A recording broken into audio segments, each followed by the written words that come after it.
It's time for Cup of Rad, so let's fill your cup with rad pop culture vibes.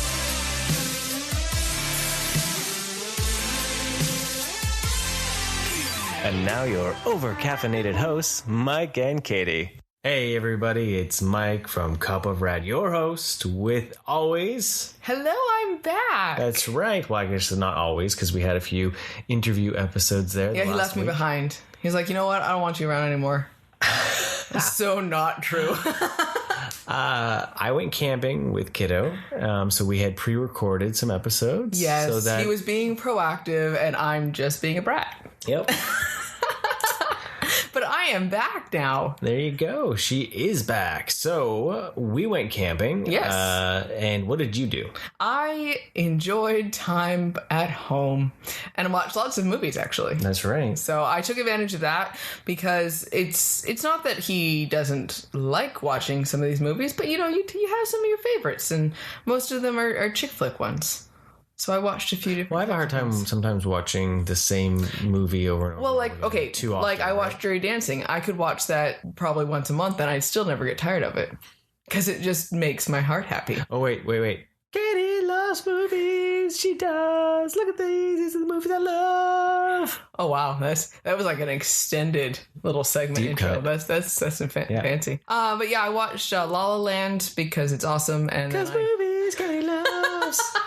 And then on my Ryan Gosling love, because I love him, I watched Nice Guys, which I also love Russell Crowe. Yeah, I have a weird love of Russell Crowe. I don't know why. I didn't know that. I do. Like I just really From what? I don't know. Honestly, it's probably Beautiful Mind. Oh, okay. Because I love that movie. But then it's like Nice Guys was perfect. I love both of their acting styles. He's got a weird, like, quippy confidence about him, and Nice Guys was absolutely just the Nice Guys was a fantastic film. So it was just perfect, right? Yeah. And I watched that. But then I wanted to watch a couple that I wasn't sure if I wanted to keep them because we were moving stuff around there a couple months back. I'm like, I totally forgot about them because I bought it and watched it once. And do I really need to keep this movie? Do I really care about it? And one of them was Midnight in Paris. And I bought that and watched it because of my extreme love of Hemingway and the 1920s. The Great Gatsby. The Great Gatsby and Fitzgerald and all of that. And so I was really intrigued by that. And I remember liking the story, but I wasn't sure if I wanted to keep it. So I watched that again. And I was a bit bored at first, but I really did love the history idea where he would, the concept is really fun, where he goes back after Midnight in Paris and he gets to basically visit and hang out with Gertrude Stein and Hemingway and Fitzgerald and Picasso, and he falls in love with this girl, but it's the concept that you're constantly dreaming about something in the past when it was this golden age, and he finds someone and he falls in love with this girl who thinks that the 1900, turn of the century was the golden age, and then one night they accidentally get sent back to that time, and it's this constant flow because then they talk to the people there and they're talking about another golden age from before. And it's constantly not being happy in your own time. And he realizes that he has to go back, be happy with his own time. And he finds happiness there, right? So it really was a good story. And it's fun, and that's why we do RADnesia. Yeah, because that total remembrance of, is it as good as we remember when we first saw it? Right. There are lots of things out there you see as a child, or and you're like, well, it was better in the 80s, or it was better in the 90s, or it was better in the 70s, right? And sometimes, yes, it is. Yeah, and sometimes it isn't. And so, it's a different style, right? Yeah. I mean, okay, so take SNL, right? Something that has spanned decades. And people have these segments that they're really fondly attached to. And we've talked about that, like, say, with my parents, talking about the original cast, that it was perfect. It was hilarious. But some of it was really fucking weird. Katie's back and explicit. I know, it's been too clean. It was really, really strange. Is that better? And so, we have this attachment to something that we maybe did live, or we think something was better at that time period. And because I've been guilty of thinking the reminiscence of the 20s. But you think about that, though, it was the last decade before a whole lot of horrible stuff went down. Yeah. The 30s weren't great. The 40s weren't great. The 50s were kind of better. And then it really then it hit the 60s. And if you're not interested in a lot of more of that hippier feel for things, it made sense. They were glamorous feeling for sure. Yeah. And like for me, I love the literature that came out of it. But I know they all had their own problems. The coal and the the disease and prohibition and all that came with that. So, but overall, I mean, I did enjoy the movie, but I don't know if it's going to be something that I really still care about. For the concept is there, but it really wasn't a ton of rewatchable because his fiance was a horrible, horrible, horrible woman, and I was so angry with her, and having to deal with that, I have to balance like that. This was a fun story, but I hate her. So, and that was Midnight in Paris on Katie Loves Movies. You're so mellow about it. Well, because, you know, you want to keep it a little bit more chill, I know. right? And then the other one I watched was called Women. I mean, it's girl power. It's woman power. It's perfect chick flick. There's not a single man in the entire movie.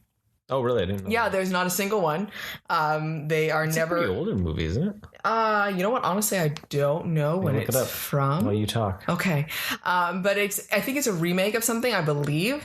But it's all about just the group and having to kind of lean on each other.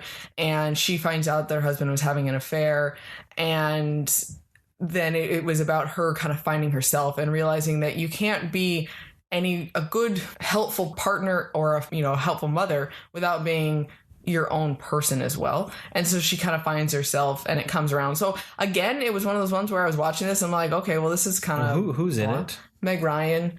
She's the main character, and it was kind of boring, but then like the last little bit it got really exciting again, but it was really long. Like I was surprised how long it was.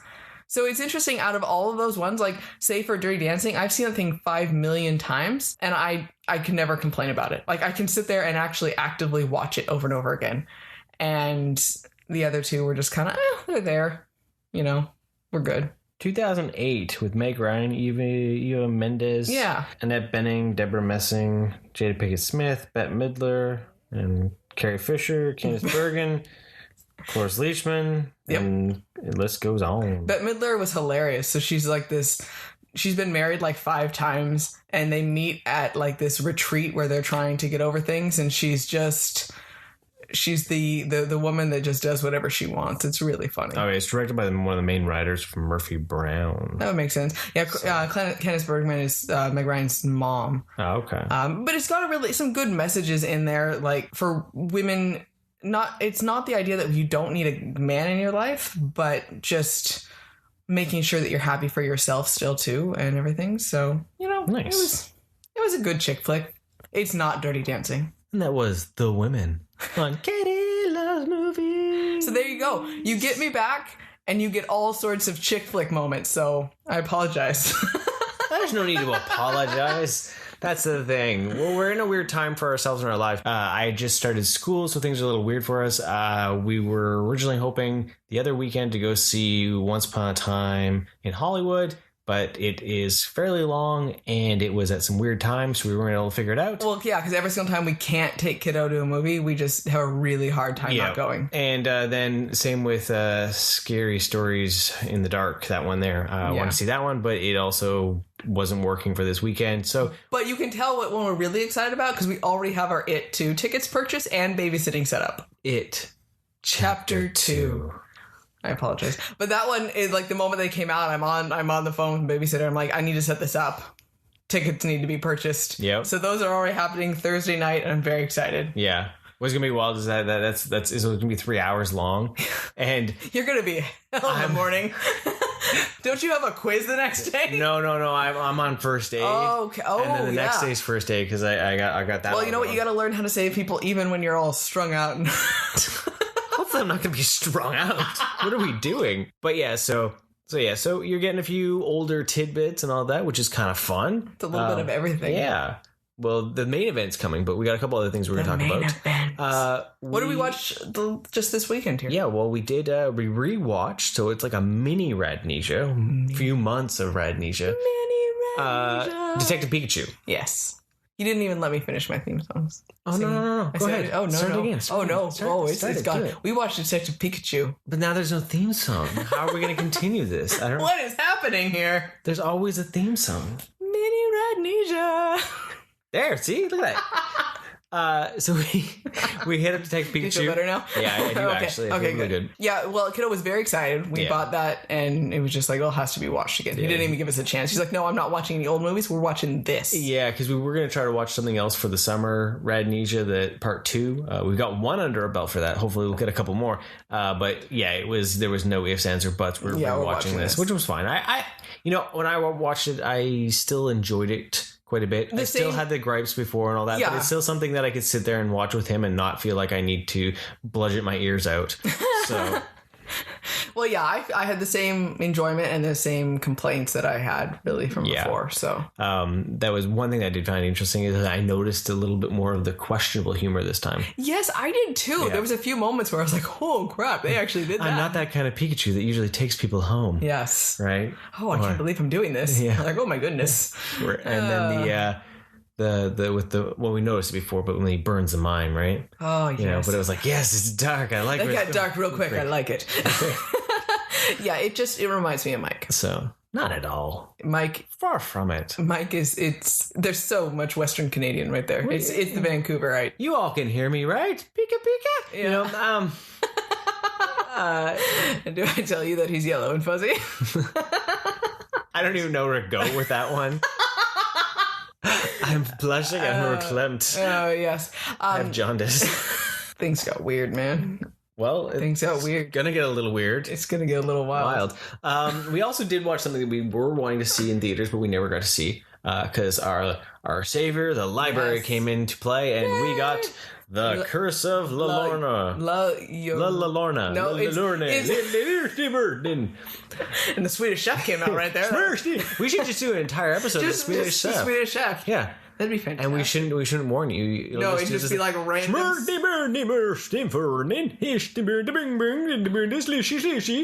Yep, that's what's happening. Yep, a whole review about it. Chapter 2 will be done in Swedish Chef. You set a precedent now. Please stop. Because you know what? This needs to be a video. That was murder with the slurshy. Okay, so we watch. It's more of a Y sound. Llorona is what it comes across as. I'm not gonna. I've taken Spanish before, and I'm still not gonna pretend like I know how to say it properly. The curse of the crazy white.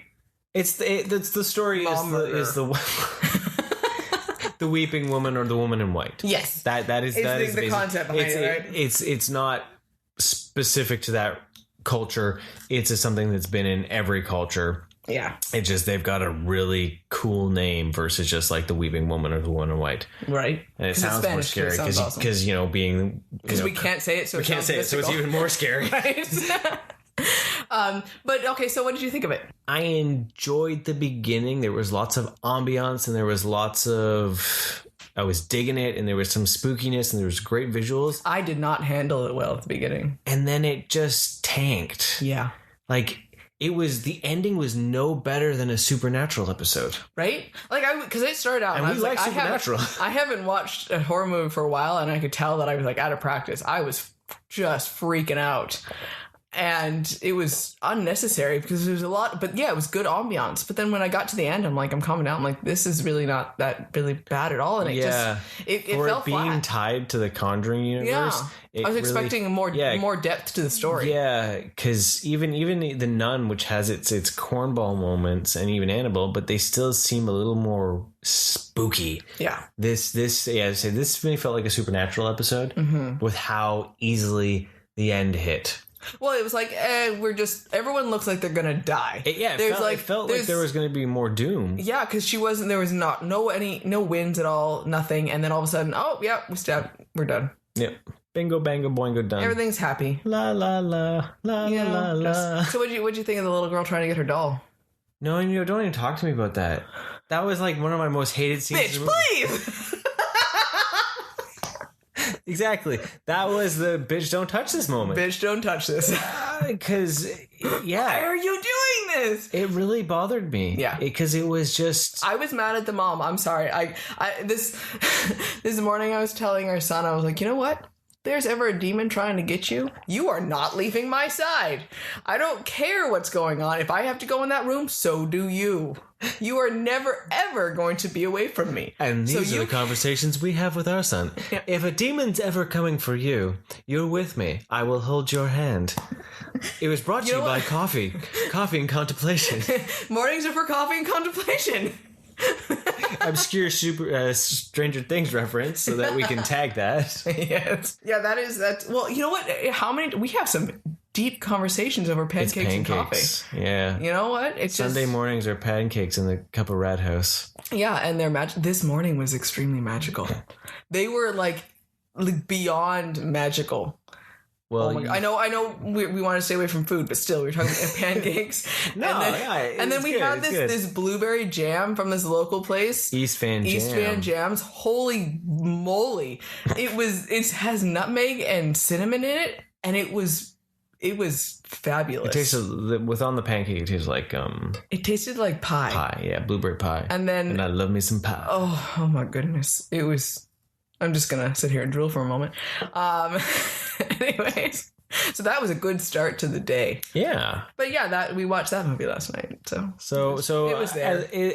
I honestly don't recommend it. No, it was kind of boring. I wouldn't pay for it. Go see the Conjuring movies. If you want that kind of style, then yeah. But it wasn't even a mystery to solve. That's what I like about the Conjuring. Is like, it's twisty. You know what? That's like her new thing. Twisty. I think you said twisty in like every episode since you decided to take a Pikachu. I love Ryan Reynolds in that movie so much. So much. And it is because he reminds me of you. So, the main event? The main event. It's going to get a little weird. It's going to get a little wild. I'm not from around here. I'm from another dimension. So, main event is Star versus the Forces of Evil. And it's over. That's right. The series finale finally aired up here. So 4 months after it aired in the States. Good gracious. So we're a little behind. So you know what? Just bear with us for those that have experienced it. And if you haven't, guess what? Welcome. Welcome to the Star Wars: The Force of Evil. I'm a princess from another dimension. I love this show so much, and I'm like super, super sad that it's over. Well, Star vs. the Force of Evil was created by Darren Nefsey, and it's on Disney XD. Disney XD. Well, they moved to Disney Channel, so it's kind of in between, so you can catch it on either of those if you haven't seen it. True. But the story is basically... she's a princess from another dimension. Yeah. Well, her family realizes that she's not capable enough to handle the duties of the wand, because there's magic in their realm. Yes. So with that, then, they bring her to Earth. Because it's like a foreign exchange student feel where she's going to be learning different things and whatnot, right? Exactly. So they're the 11-minute episodes, basically, at first. So she's with like a host family. Yeah. Oh, well, she just got to school, and Marco is the safest, most, basic guy on campus. So the principal decides that he's going to be the one to show her around. Yeah. And he just kind of, the responsibility of her kind of falls into his lap, right? Yeah, of teaching her the ways of Earth, because, she's like flicking light switches and chewing on it's like water a toddler with magic. Yeah. And it's horrific what he has to deal with for it, right? But she's hilarious. She's just so happy.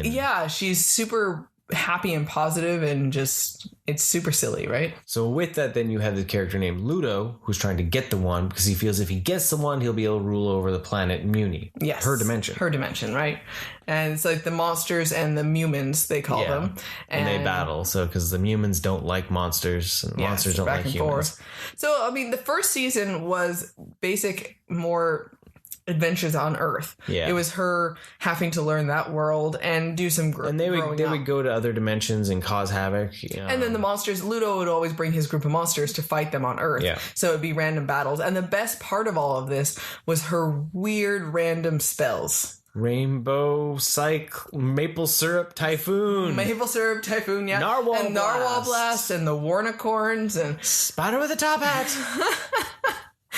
So those, I think, were the best part. It's just the weird, like, glitter cupcake blasts and, you know, everything, strawberry, you know, tsunamis and everything like that. Yeah. And just, it was imaginative and weird and very quirky. Yeah. The humor was very just kind of like everywhere. Yeah. And what was cool too is did we get any weird episodes in the first season? No, it was afterwards, kind of those trippy ones there. Yeah. It was So Alan Turndike does Ludo. And he also plays her father, River. Yes. So and yeah, I mean, he's amazing. Oh my goodness.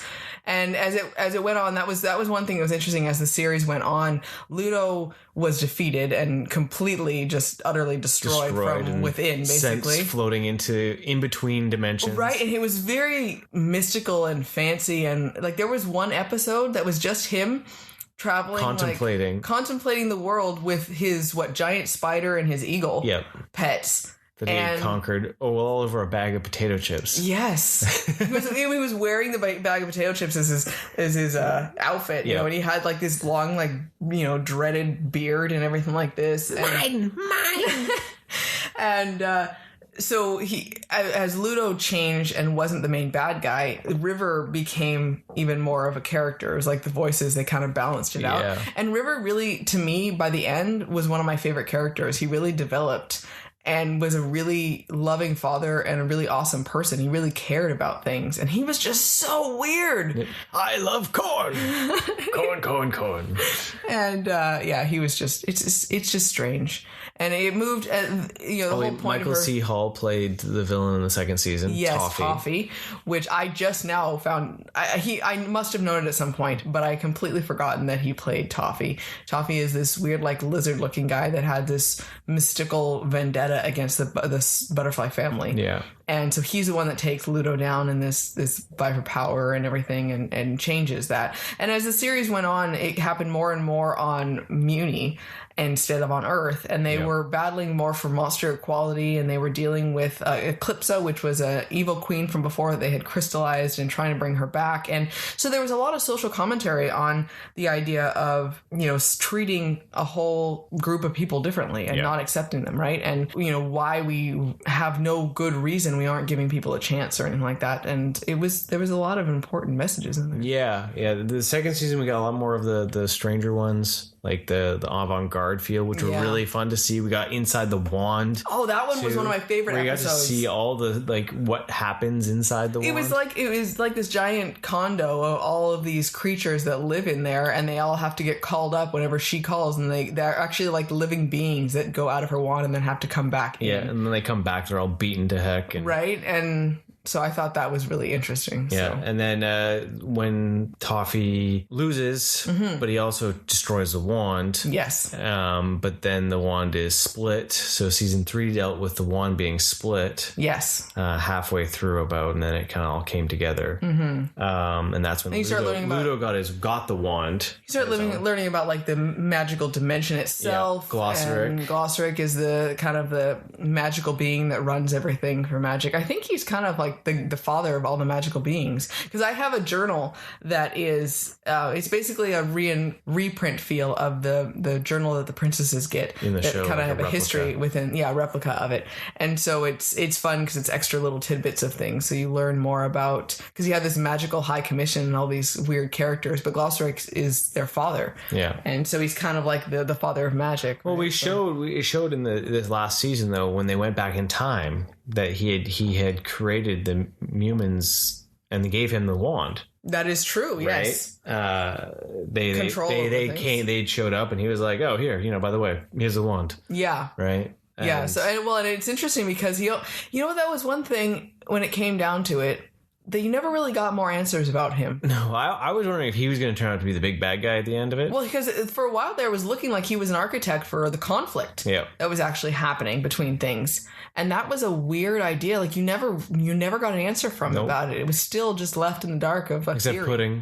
Except for pudding. He found out why he likes the pudding. Yeah, and we use that all the time. So Glossaric loves chocolate pudding, and he makes Marco feed it to him to give him before he gives him answers. Jenna feeds him. He just sits there and points at his mouth, as in, you know, the feed me thing. So we joke about that all the time. It's, you know, I'm hungry. So, but then 4th season hit. Yeah. And we found out that it was the final season. Yes. So, which was a little surprising. And then it was just like all crammed in there. Yeah. It was, a lot happened because now, Eclipsa was queen. They were still fighting with things back and forth. It was all on Muni. And Pie folk! The Pie folk. Never trust the Pie folk. Thank you, River. And then, even more boundaries that were pushed too. Like we found out because Marco had this girl that he had a crush on, Jackie, back on Earth, and they had decided to split up because throughout the whole thing there was the idea of a possible romance between Star and Marco. But Star had a boyfriend, Tom, who was a demon, and Jackie went away when Marco had left. He left Earth and went to live on Muni. Yep. He comes back and he's all worried that it's going to be awkward. With my meat blankets. With his meat blanket cape. And yes, I said that. And she had found a girlfriend over like in Europe or something like that. Yep. So, and it was just glossed over, and it was just that's the way it was. And I thought it was kind of a cool thing because it didn't need to make some big huge statement. It was just the way the world was. Well, it was nice to see them actually have that in there. And then they also did the episode where Marco dressed up as a princess to try to save all the Wayward princesses, and he really embraced all that, right? And he was Princess Turdina, which we call our son that, just because it's fun. And so, and they also, in some of the scenes, one of the concerts, you can see same-sex kissing and all that, which is cool. And so they were able to push those boundaries within the cartoon. And I think it really helps because it really paints a picture of the world in a positive light, too. Nothing was ever portrayed negatively. Nothing negative, which was fantastic. Yeah. And really talking about, the importance of accepting things and just the way they are. Especially, as I say, with the monsters, too. Yeah. Eclipsa was married and had a baby with this, like, big king monster. And Globgor. Everyone was worried because he was a scary guy. He would eat people and everything like that. Devil. But, yeah, exactly. And because he could grow in size, too, which made him absolutely terrifying. But then afterwards, it was no, I don't care about anything. Like, what I care about right now is Eclipsa and loving her and our family. So I am willing to give up being all scary. It's not who I need to be. Yeah. And all I care about is the safety of my family. So you don't blame him for trying to protect his family. And then once they kind of were like, whoa, wait, he's not going to attack us. We don't have to attack him. He's just a dad. And River was a huge part of that, telling everyone like, hey, he is just another dad. And you are, he deserves to be happy and take care of his family. Yeah. And that was a really poignant moment for sure. Right? River, he's dying. We must get this man some meat. He's a vegetarian. What, do you want me to make him a salad? Here, take my beard meat. Yep, that happened too. River has beard meat, and he's running around like in a bear suit. I think the whole last half of the season he was running around in a bear suit. Yeah, and he hid one time. He was trying to hide from the scary warriors, and he was just a bearskin rug, and it was hilarious. Oh, and the other Buffrog. He was one of the minions of Ludo. Katrina, come to me. And he ended up having all these tadpoles and this massive family. And he becomes, all he cares about is his becomes family, a dad. Yep. And he's just adorable. He's a mentor for Star and Marco. He helps them out. To show that monsters are good. And it was their turning point for realizing that they don't have to be evil any more so than a human can be evil. And the idea that bad creatures are bad creatures and good creatures, it doesn't matter just being a default because of who you are, right? So it's actually, I mean, we've watched this whole thing from the beginning with our son as well. There's good messages in it, and I was really happy. One thing too is when at the end credits and everything, it's also very Sailor Moon field. Yeah, the whole show is very got that Sailor Moon. Yeah, well, and when she does her wand, her magic and everything, she spins around and goes up in the air, and it's very Sailor Moon field for sure. So.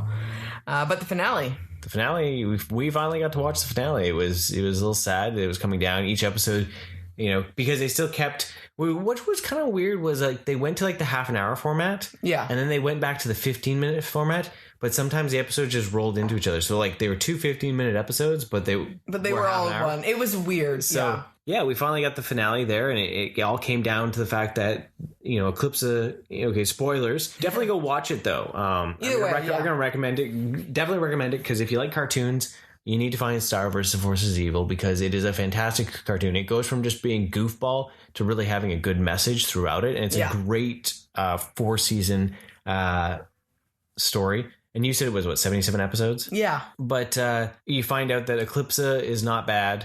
Yeah. She just wants to have her family, and she's struggling because she's the rightful heir to the throne, not the butterflies. She was hidden, taken away because she was doing something that wasn't accepted. She loved a monster, and they didn't want to do that. So they wanted to just pretend she was evil and be gone with it, right? So then you find out that her mother had created Eclipsa's mother had created warriors, and these warriors had this one that was still around had just gone bonkers crazy. Yeah, they were like super soldiers. Yeah. And their whole point was they could basically turn into monsters. Yeah, exactly, right? They were meant to destroy the monsters on Muni, right? So they went crazy and made these gigantic robots and were trying to destroy everything. And then Star's mom, Queen Moon, just wanted Eclipse out, so she made a dirty deal with Mina. Yes. And helped create new soldiers. And everything just backfired. Yeah, and then because Mina was not actually loyal to Queen Moon at all, she was still loyal to her original cause, and so she wouldn't listen to her anymore. It was like, well, yeah, Eclipse is leaving, that's nice, I'm still going to kill all the monsters. Yeah. So Star realizes the only way to stop it is to kill the magic. Yep. The magic has caused the problem from the very beginning because it makes people power crazy, right? Yep. And no one can handle it, and so they go into the well of magic. And then she finds out that basically her choice is destroy the magic and lose Marco, because then she won't have dimension hopping. Mm-hmm. Because they had finally, realized that they love each other. Yep. And lost like 4 episodes. Yeah. Oh my goodness. And so then that was her choice, but she realized it was that's almost that turning point of the growing up and being the queen that she was supposed to be is the idea of looking out for your people and taking that responsibility and because she cared too much about everyone, right? Mm-hmm. And so they go in there and it takes all 3 of them plus like spirits of the past queens to destroy that land, and everyone is okay, but they all get sent back to their respective dimensions. So Marco's gone, because originally what had happened too is that they went into they were going to be out of the magical dimension and back onto their respective places, but they couldn't let go of each other. So then they were there, and there was like this giant storm, and it was like exploded, and it was the power of love right there. Yeah. And it created. I know. I totally wanted to say it like that. Power of love. And Mom, are we on alligators? Yeah. This is weird. Okay. Oh, please go watch it. And so they ended up creating this weird portal that was Muni on Earth there, and it's Marco and Star running towards it, and it ends with them hitting this portal, and it like explodes. It merged the 2 worlds, because the episode is called Cleaved. Yeah. And it seems more like it's going to be something that's split apart, but it can also be a joining of something, right? And so it was strange, because now all of a sudden the worlds are together. And I think Muni itself had just now gotten over the concept of like monsters and humans living together. Earth is gonna be destroyed. Well, it showed everyone running and screaming. Yeah, and so I'm really happy that they get to still see each other and be together. I am not happy that I don't get to find a little bit of closure that everyone else is going to be okay. Yeah, see, that was the problem. And I think, because what I've read is that there was supposed to be another season, but it got kind of like, well, you can finish it in this season.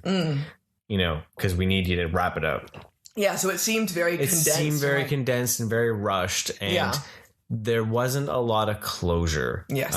Which was kind of sad, because, it just ends with them holding hands and, hey, and then it pans up, right? Yeah. And which at the same time, you have like those moments of like, you can visualize what you want, because you got to see how the world was, and it could tarnish what it had built up with having to deal too much, because now there's a lot. But I was left with like, that's how, because when it ended, it was like, is that how they're ending this? Right. So as I say, I think even if it had been another 15 minutes to show that the worlds were okay. Yeah. Then it would have been one thing, but it was just, all it showed was Earth running around in panic with these giant monsters running around, and it was like, really? What? Yeah. And at the same time, I'm really happy that they're together and they're not separate. And it's like, yay for love. And the girly part of me just got all excited. And then it was like, oh my gosh, the reality of it. And holy crap, because some of these monsters are scary. Yep. And so, yeah, it was emotional. Yeah, it was a conflicting, because like for me, cartoon wise, Gravity Falls ended so perfectly. Like it closed it. You still could do more with it, but it closed it. Yeah. This leaves it that there could be so much more. Right. You know what? Honestly, I would have been also happy if there had just been if their love created like this permanent new doorway between the two worlds, and they could still go back and forth. That would have almost been ideal for me. Yeah. Because all I really wanted the closure was that they weren't going to be separate, because that would have been just horribly depressing. But deal with it. Keep them separate. Let Muni, improve their world and deal with what they have without the use of magic and the ability to tarnish that.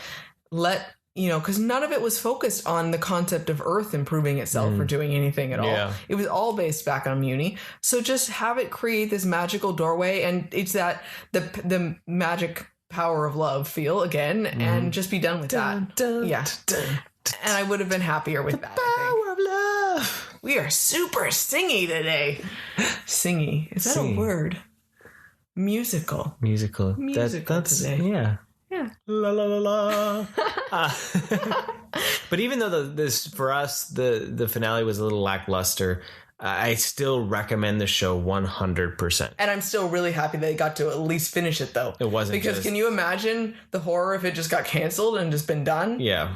With the idea, the story that they were building, it would have been awful. So at least they got to finish it, even if it wasn't. But you know what? Endings are hard to do, no matter what.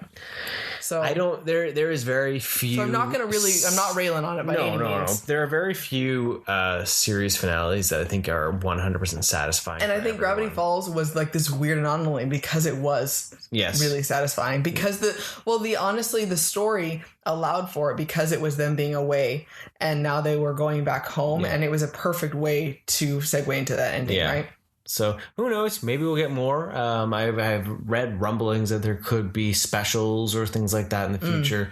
But all I really care about is that they pull what they did with Gravity Falls and get on the horn with Shout Factory and make a Star versus the Forces of Evil box set. Yes, we need it on disc. We need to be able to watch them all over again, because there is so much hilarity in that show and like laugh out loud moments, right? That it's just, if you're a fan of cartoons in general, that the goofball cartoons that aren't like toilet humor, this is a show that you should really watch, and it has a great message and great empowerment message on both sides.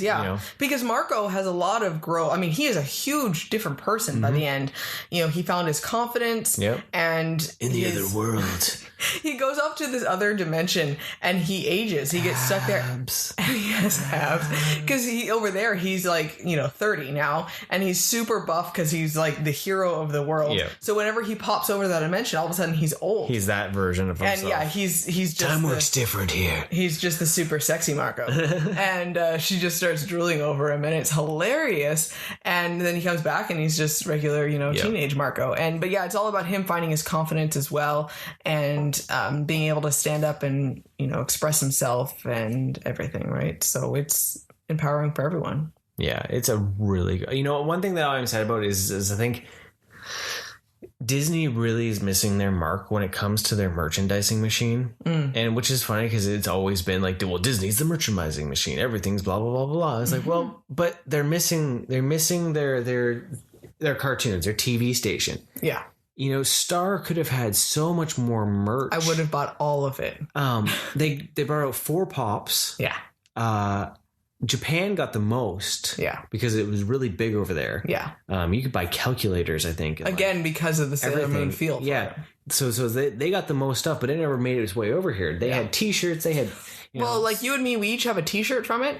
But that was the same T-shirt that was at Hot Topic, and that was it. Yeah, it's the same T-shirt. Yeah. Just with different writing on it. Yeah.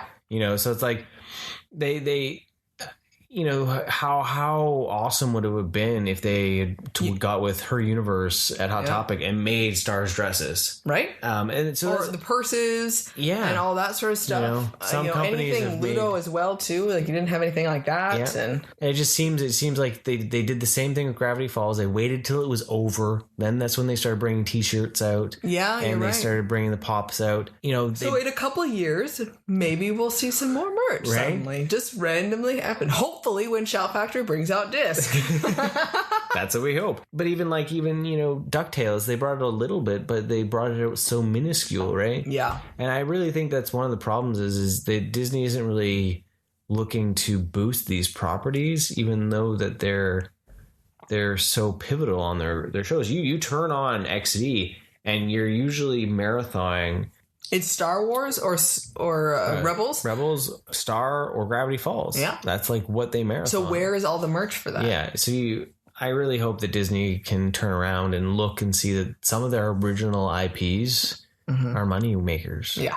And that they just promote them better. Yep. You don't need to rely solely on Star Wars, Marvel, and reboots. Yep. There's other things out there, and they've got creators in their stable that unfortunately they're alienating right now. Alex Hirsch, he's made his deal now with Netflix. He says he's had a great time working for Disney, but he's never going back. Well, it seems like they're very stifling to new concepts. Yeah, because he fought so much to have inclusion in his show. Yeah, and basically they got fed up at the end and said, fine, you can make the police officers gay. Yeah. Right. And it was like they hinted through the whole thing, but you finally got that confirmation. Yeah. And it's like, you shouldn't have to do that in this day and age. No. And Disney should be progressive. They act that way. They act that way. But then when when it comes down to the really important parts of being able to show it and allow someone to express it in that aspect, then they just clam up about it. And that's not right. No. And so you're seeing some of those creators saying they get their start and they hit their big break with their show, and then they walk away and they find other places, which I think then they're losing the ability to have some of these people stick on. Right? Yeah, definitely. So there's something big that we watched this last weekend that we're going to talk about next week. Yes. That I was very impressed with what they did. Yes. So next week episode will be exciting for you. Dum dum dum dum dum dum. Epic music. Fill it in with your own head. Whatever epic music is. The curtain pulls back because now we have a little segment for you. It was more of our pre-recorded content, and this time we're going to dive into 5 fandoms with Theo from Insayiandragonball, part 1 of 5. Yes, you have a little segment special. Yeah, you get to hear Theo each week for 5 weeks. How fun is that? So here we go. Enjoy.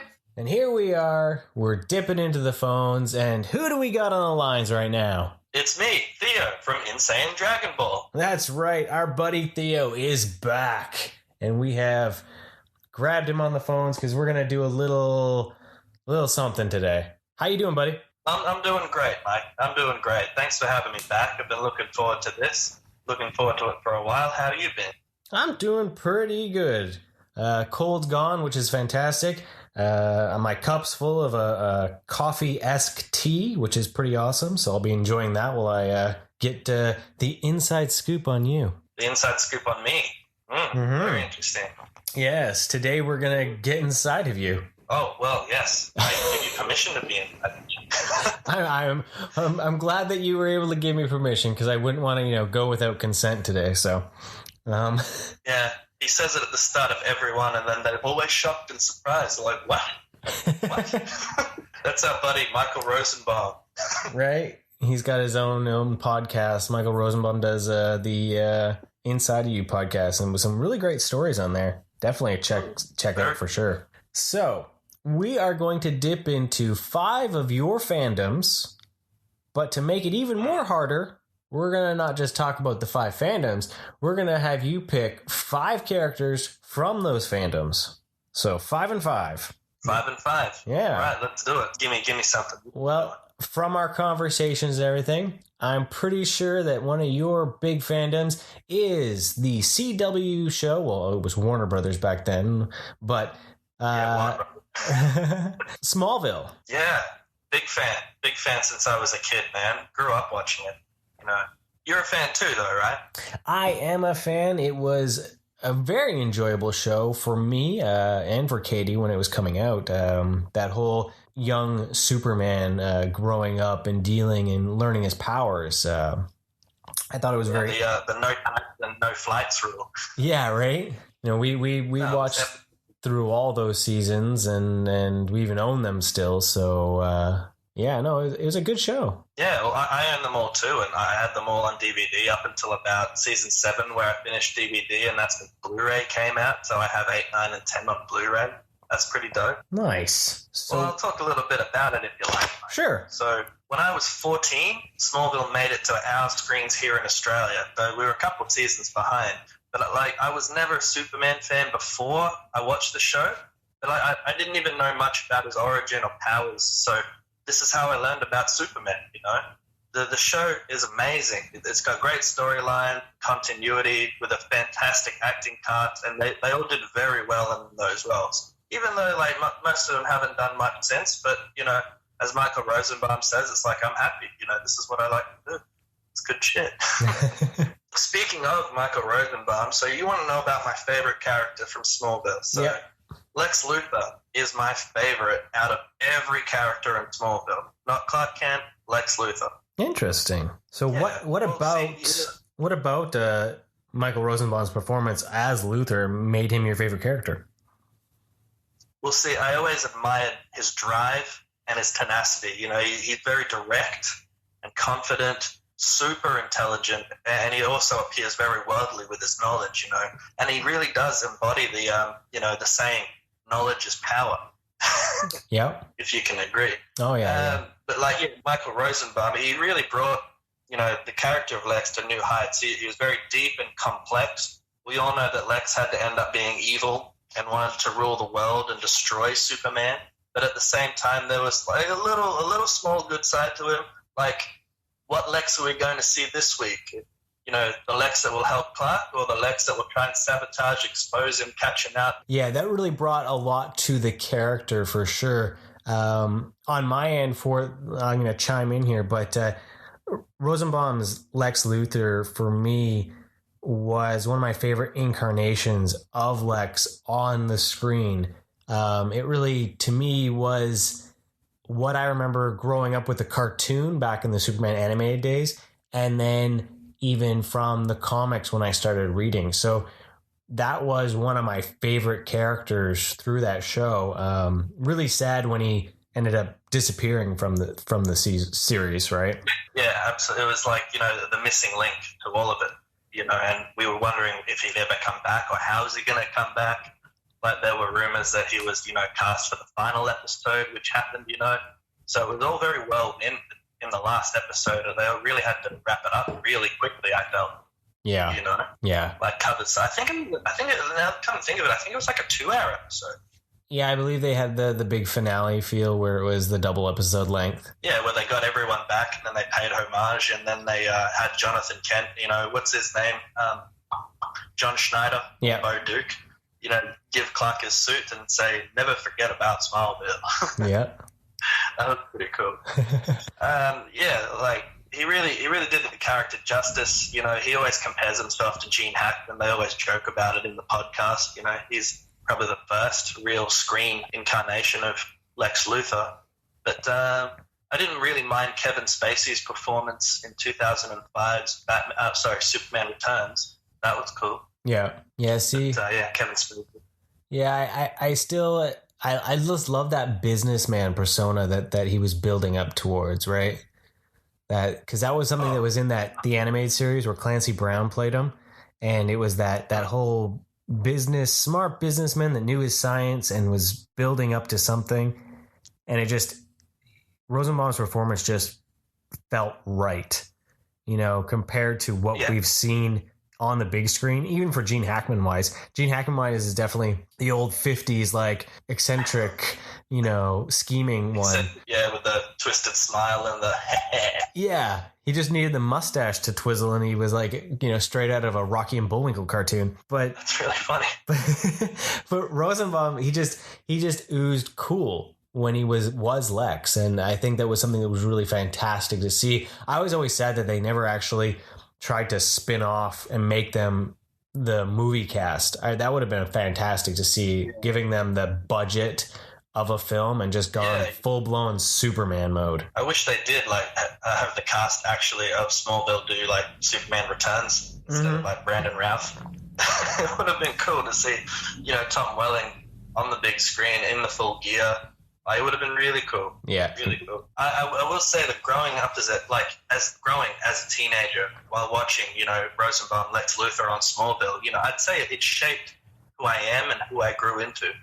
You know, interesting. It gave me confidence. Yeah, absolutely. It gave me confidence. Taught me not to shy away or half do anything. I hope one day I can actually meet Michael Rosenbaum and thank him in person. Because I don't know if it's just me or if it's a number of people can reflect on a fictional character that helped shape the person that you are or they are, but I just find it amazing to think about.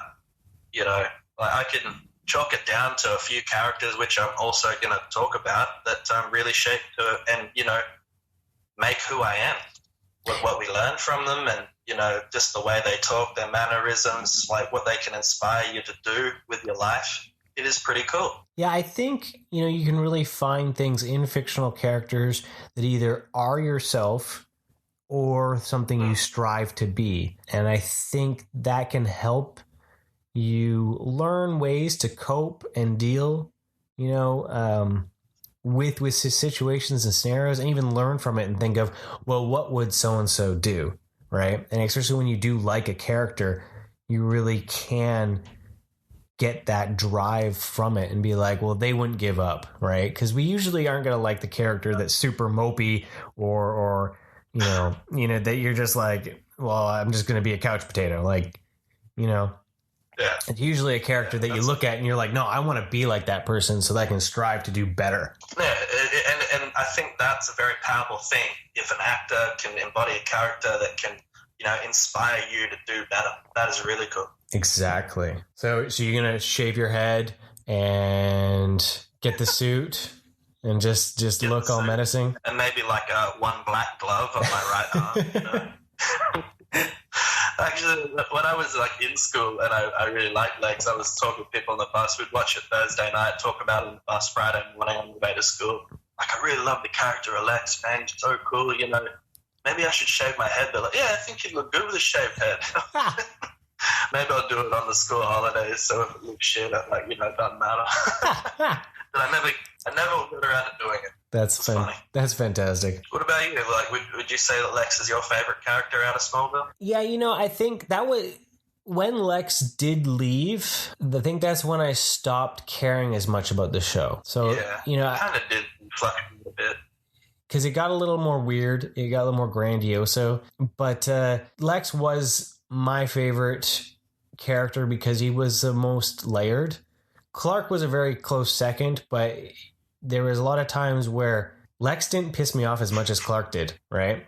Because you'd get those moments where we were like, just like, come on, seriously. But like, Lex was always straightforward. He as much as he was like delving into like the underhanded deeds and all that, there was a lot of times where he still was very much straightforward in what he was doing and what he was saying to people, you know? Yeah, exactly. The whole thing with Clark, it's like, you know, this dude can't even lie straight in bed. He's got to cover up so much crap. Mm-hmm. And he's absolutely terrible at it. And like, you know, I think Homer Simpson said it's like, oh, just like Clark Kent. When there's action around, he's nowhere to be found. So yeah, I would say that Lex was the character I enjoyed the most from that show. And it was definitely because of Rosenbaum's performance in that show. Yeah, I didn't think anyone else could have done it, you know? No. As he did. I'm still on Twitter a couple of times I've tweeted the idea of like, I want to see Rosenbaum back as Lex. I want that to happen. You know, just give me a special, give me a movie, give me something with that in it. Yeah, like a spin-off series, you know, Lex Corp. Right? I was running a company, but, you know, scheming and conniving at the same time. Yeah, be pretty awesome. We could write that. We could. It could be interesting, though. Always. So there you have it. Cue the music again. Boom, boom, boom, boom. 5 fandoms, 5 characters with Theo from Insayiandragonball. Wow, it's so epic. Right? So, because you weren't there for the interview, because we have to record these at weird times, which is going to be it, because with me being at school, probably not going to hear the... He means Katie, by the way. Yeah, sorry. Obviously. You girl over there. Yep. That one there. But with my schooling, we're probably not going to hit the interviews as much, so you're going to be stuck So you're stuck with me. Yeah, so, which is good. Stuck with me. How exciting. Oh. Goosebumps. But because you weren't there for it, I'm going to ask you, because I answered his question, and I have a question? Yeah. What is the question? Well, we're starting with one of his fandoms was Smallville, of course, as you all just heard. But from that, then, instead of like babbling on about Smallville too much, we decided to scale it down. So that's why it's called 5 Fandoms, 5 characters. So what would be your favorite character? Because I know you were a big Smallville fan. My favorite character on Smallville, honestly, was Lex Luthor. 3 for 3. I know, win for Lex. Wow, Michael Rosenbaum, hop on the podcast because you got 2 regular hosts that love you so much, and you gotta what would we call Theo? Because he's on quite a bit. He's a special guest. Special correspondent? Oh, he's a Cup of Rad correspondent. Oh, so Theo, sassy. You're all fancy now. Rosenbaum, I love him because he's the Flash. And then now I got to see the Flash be Lex Luthor. It was just amazing. I loved that version of Lex, though, because I liked the businessman. He was very intelligent. He was very calm. He wasn't crazy. And I really enjoyed that. And I liked the friendship that he had with Clark. And, I like that development there. So, and you wanted him to be a good guy, but then you could see that he was just kind of slowly breaking. Yeah. And I don't blame him really for it. So I think Rosenbaum did a great job, and I would love to see him back playing Luthor. Right? And I know Rosenbaum wants to be back playing Luthor. Yeah, well, he's talked on his podcast, Inside of You. Yeah. That, he would love to be able to do it. And I would love to see him do a more adult version of I think it would be fantastic. That. So, there's all those rumors flying around that he's supposed to be in the Crisis CW thing, but then on Twitter, he doesn't know what everyone's talking about. No one's contacted me, so I don't know how they're doing it. Yeah, gotta love the rumor mill. Right? It's like whatever we throw. That's why we try not to do too many rumors, because otherwise I'll just be like rumor. Yes. Rumor. Oh, rumor of the week. Random shit we created and threw on the wall and see how viral it goes. But no, Rosenbaum did a great job. I love because I liked that version, and I could totally see if he had been able to continue in the role that we could have gotten something more. One day I want to see Luthor in the mech suit fighting Superman. Yes. One day. Yes. So hopefully. We'll see. So there we go. Look at that. Adam, I didn't even swear that much. Yeah, we can actually call this one PG-13. I know. Because there was only one drop. Because you know why? I was not drinking any beer. It is too early for that. This Cup of Rad was not full with that. So so it was a PG-13 episode, which was pretty fun. Next week, we're going to go down to do a bunch of cartoon talk. I'm super excited for that episode. It's going to be super fun. We're going to delve into a company and their creations. And stuff that's really important to us and now and in the past. And, inside our love of cartoons. Yeah, it begins a Saturday morning cartoon RADnesia. And cartoon RADnesia, right? So that's gonna be fantastic. We got a couple of those coming. We got RADnesia. Spring Break Part 2 will hit. Find out what else we showed our son, which is pretty cool. Yeah. And then of course it. So we got a busy slate coming for you. And then the fall is gonna bring us Star Wars, tons of Star Wars. Yes. So hoping I'll be able to fit this all in with my schooling. Hopefully. We'll see what we can do because I enjoy this hobby and I enjoy getting my sweet, sensual sound into your ears so that you remember me at night. And I hope I keep you up at night and you're like, wow. I need to hear some more of Mike's voice. Yeah, there we are. Maybe they just want to listen to me. Hey, did you ever think about that? No, actually, we have had messages from people that were like, "Hey, stop with these interviews. I want to hear Katie again." Everyone just wants to talk to me. Yeah. So apparently, if my schooling's too hard, guess what? Katie gets to do the episodes by herself. So no. Fine, I'll sit down and talk to Theo then. Oh, fly at it. He's usually available at noon. Okay, so Our sorry, time. work. I have an interview I have to go and do. I'll be back later. So we need people that are in closer time Pacific zones. time zone? We need a Pacific time zone. Maybe, maybe a few over I could deal with. We'll go from there. No. But, interviews anyways. are fun because I like finding people that have rad content out there to be able to support their fandoms and all that. You know, I've met a lot of really cool people. You know, Jonathan Bell, and through his podcast and talking to him with his Superman stuff, I've started watching the Brew Pill on YouTube. Oh, yeah. Which is really cool. It's a fun little thing. They try some beers that they find, and they talk movies and things like that. So it's really really cool. It's fun to be able to connect with people who just want to, rock their fandom and stay rad. Staying rad completely, especially the Spit Roast Pod. We just had them on. So it's a great little family you can start creating, and but share everything. Share the stories. Share it out there. Throw it out there. Yeah. Find that rad. Find that moment where you can just be positive for what you love and share it with people. And go watch Star Wars: The Force of Evil. Yeah, so we can share that rad with you so that we can all get together and create the largest Narwhal Blast. Yes, Narwhal Blast. So thank you again, as always, and stay rad, dudes. Thanks, and have a wonderful day. Thank you for listening. Want more rad content? Follow us on Facebook, Instagram, and Twitter. And don't forget to subscribe, rate us, and leave us a review. And remember, be excellent to each other and party on, dudes!